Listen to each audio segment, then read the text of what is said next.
Imagine a world where wireless energy isn't only for charging your phone, but for powering an entire city.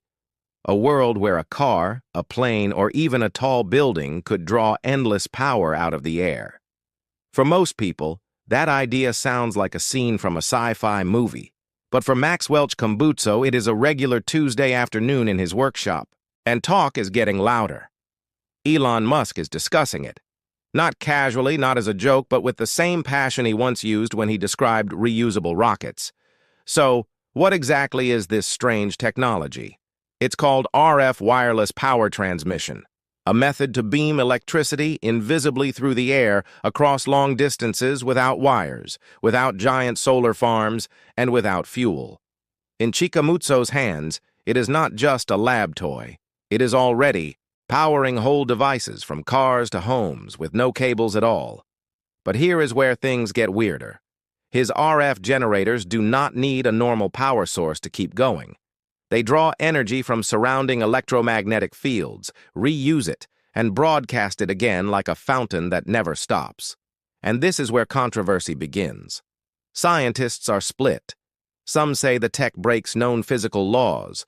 Others say the laws need to be rewritten. Yet in Zimbabwe, a small village has streetlights glowing at night without ever being hooked to a grid, and in a hangar an aircraft sits quiet. Its engines wait for a test run with not a single drop of aviation fuel in sight. But if the tech is real, and if Musk truly sees its value, it could topple Tesla's battery business overnight. Because why store energy when you can summon it on demand? This is exactly why powerful groups in energy, defense, and transport are trying to get close to Chikumbutso, while others might be quietly trying to shut him down. If this story resonates with you, please support us. Your support helps us continue our work. Now back to the story. Maxwell leaned closer to the circle of engineers, pointing at a shimmering diagram on his display. "This is more than just sending power," he said softly. "It is freedom from the grid itself." The room went quiet.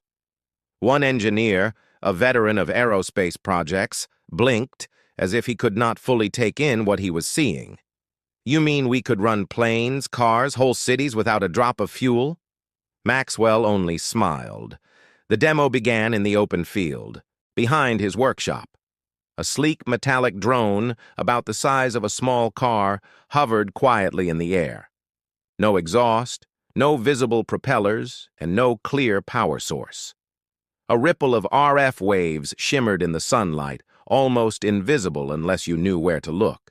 Journalists and scientists gathered, cameras ready, expecting a short burst before the drone would inevitably lose power.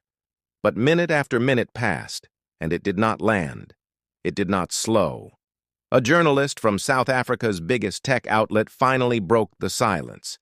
"Maxwell, how is that still flying?" Maxwell turned to them, his voice calm but charged with excitement. He paused long enough for everyone to lean forward.